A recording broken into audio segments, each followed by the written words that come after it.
नमस्कार, मैं मीडिया का सीमांचल बुलेटिन देख रहे हैं आप। मैं हूं आपके साथ राजमोहन सिंह। किशनगंज जिले के बाल गृह में रह रहे एक बच्चे की संदिग्ध परिस्थितियों में मौत हो गई है।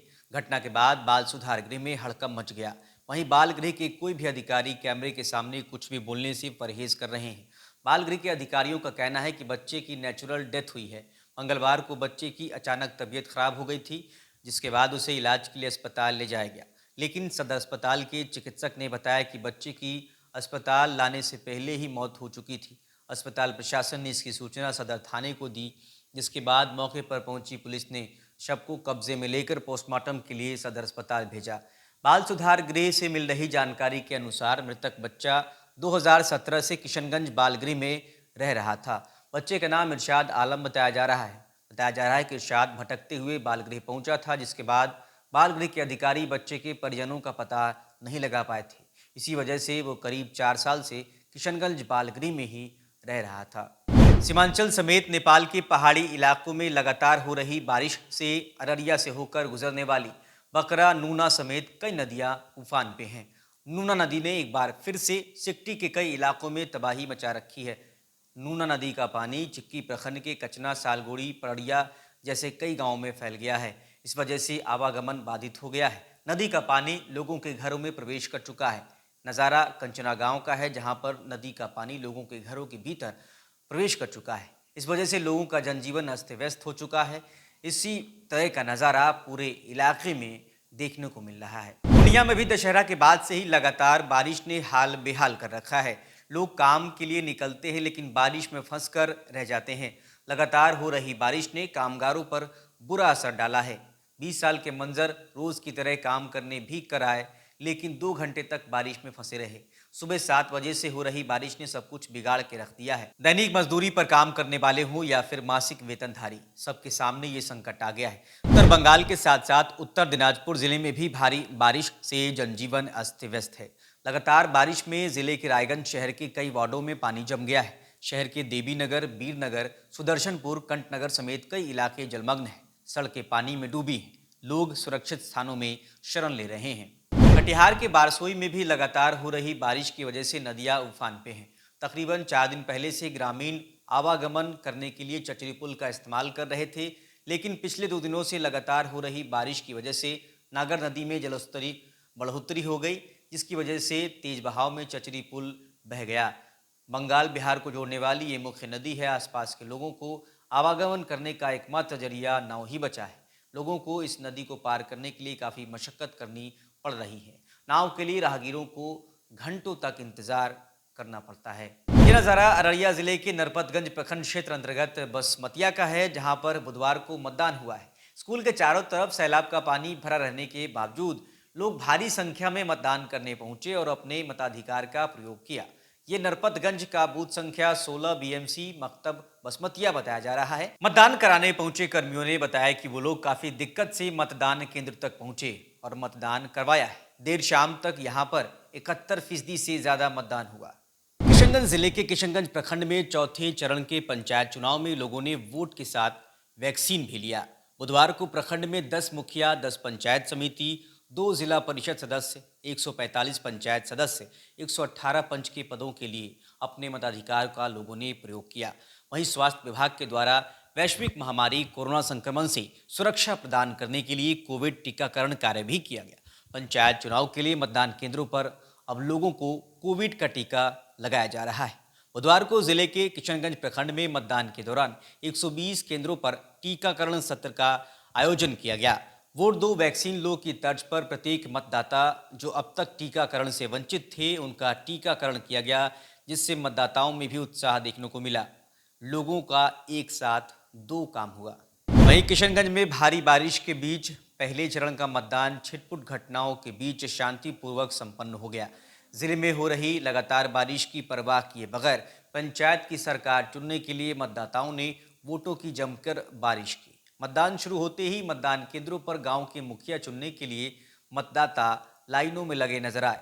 सुबह पुरुषों की तुलना में महिलाओं में मतदान को लेकर काफी क्रेज देखने को मिला।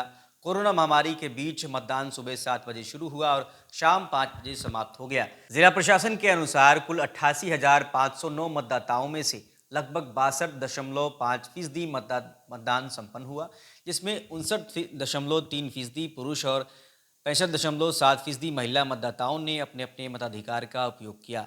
मतदान के पश्चात ईवीएम और मतपेटियों को सील कर कड़ी सुरक्षा व्यवस्था के बीच कृषि उत्पादन बाजार समिति स्थित स्ट्रांग रूम में जमा किया गया। ब्रजगृह में ईवीएम को त्रिस्तरीय सुरक्षा व्यवस्था के बीच रखा गया है। 22 अक्टूबर को मतगणना के दौरान इन प्रत्याशियों की किस्मत का फैसला होगा। कटिहार जिले के 3 प्रखंडों मनसाही, फलका और समेली में मतदान हुआ। ये तस्वीर कटिहार जिले के फलका प्रखंड के सालेहपुर पंचायत के बूथ संख्या 134 की है, जहां पीठासीन पदाधिकारी फर्श पर बैठकर ही मतदान कराने को मजबूर है। कश्मीर आतंकी हमले में मारे गए अररिया के 2 मजदूरों का शव बुधवार की सुबह झमाझम बारिश के बीच एम्बुलेंस से मृतक के गांव पहुंचा। स्थानीय लोगों के सहयोग से मृतक के शव को उसके घर तक पहुंचाया गया। मृतक का शव गांव पहुंचते ही गांव में मातमी सन्नाटा छा गया। वहीं परिजनों का रो रो के बुरा हाल था। मृतक का शव गांव पहुंचने की जानकारी मिलते ही आसपास के सैकड़ों लोग अंतिम दर्शन करने मृतक के घर पहुंचे। केंद्रीय मंत्री गिरिराज सिंह ने कश्मीरी आतंकी हमले में मारे गए अररिया के राजा ऋषिदेव और योगेंद्र ऋषिदेव के शव पे पुष्प अर्पित कर श्रद्धांजलि दी। इस मौके पर मृतक के आश्रितों को 5-5 लाख का चेक भी दिया।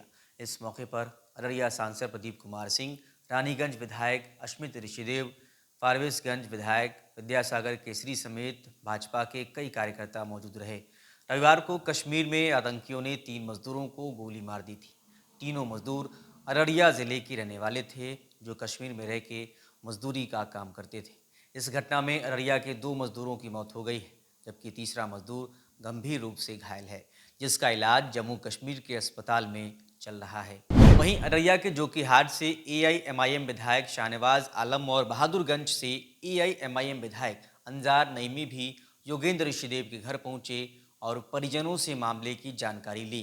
साथ ही मृतक योगेंद्र के शव पर पुष्प अर्पित करते हुए उनकी आत्मा की शांति के लिए प्रार्थना की। इस मौके पर पार्टी की तरफ से मृतक के परिजनों को आर्थिक सहयोग भी किया गया है।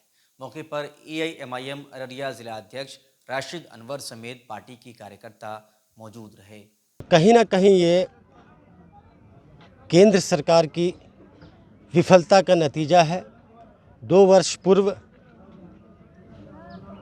धारा 370 को हटाना, जो कि जल्दबाजी में लिया गया निर्णय था, इस निर्णय के लेने के बाद भी कश्मीर में स्थिति सामान्य नहीं है। प्रवासी श्रमिकों के साथ साथ वहाँ के भी लोग डरे सहमे हुए हैं। आए दिन कुछ न कुछ घटनाएं होती है और आज हमारे जो अररिया के भाई के साथ ऐसा हुआ है, कहीं ना कहीं ये बिहार सरकार की विफलता का कारण है। अगर बिहार सरकार हम बिहारियों को रोजगार देने में सफल रहता, यहाँ उद्योग फल फूल रहा होता, तो पलायन की स्थिति ना आती। और जो मुआवजा राशि बिहार सरकार ने 2 लाख दिया है, ये कहीं से भी पीड़ित परिवार के साथ न्याय नहीं है। हम बिहार सरकार से मांग करते हैं, कम से कम 25 लाख पीड़ित परिवार को मुआवजा मिलना चाहिए। पिछले कुछ दिनों से जारी भारी बारिश के कारण सिलीगुड़ी का बालासन ब्रिज क्षतिग्रस्त हो गया है। फिलहाल सिलीगुड़ी मेट्रोपॉलिटन पुलिस ने ब्रिज पे भारी वाहनों की आवाजाही को रोक दिया।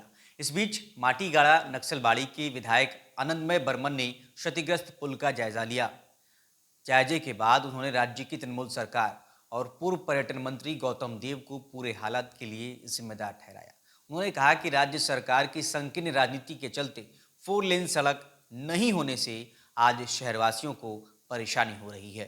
आज के लिए इतना ही। आपके बीच इन खबरों को लाने वाले हमारे साथी हैं मिराज खान, सैयद शादाब और रविंद्र यादव। वीडियो आपको कैसा लगा कमेंट में ज़रूर बताएं। वीडियो को ज़्यादा से ज़्यादा शेयर करें। साथ ही ज़रूर बताएं कि ये वीडियो आप कहाँ से देख रहे हैं। अब तक अगर आपने यूट्यूब पर हमारे चैनल को सब्सक्राइब नहीं किया है तो कृपया करके सब्सक्राइब कर लें। अगर आप ये वीडियो फेसबुक पर देख रहे हैं तो पेज को फॉलो कर सकते हैं। ट्विटर और इंस्टाग्राम पे आप @mymedia home के ज़रिए हमसे जुड़ सकते हैं। नमस्कार।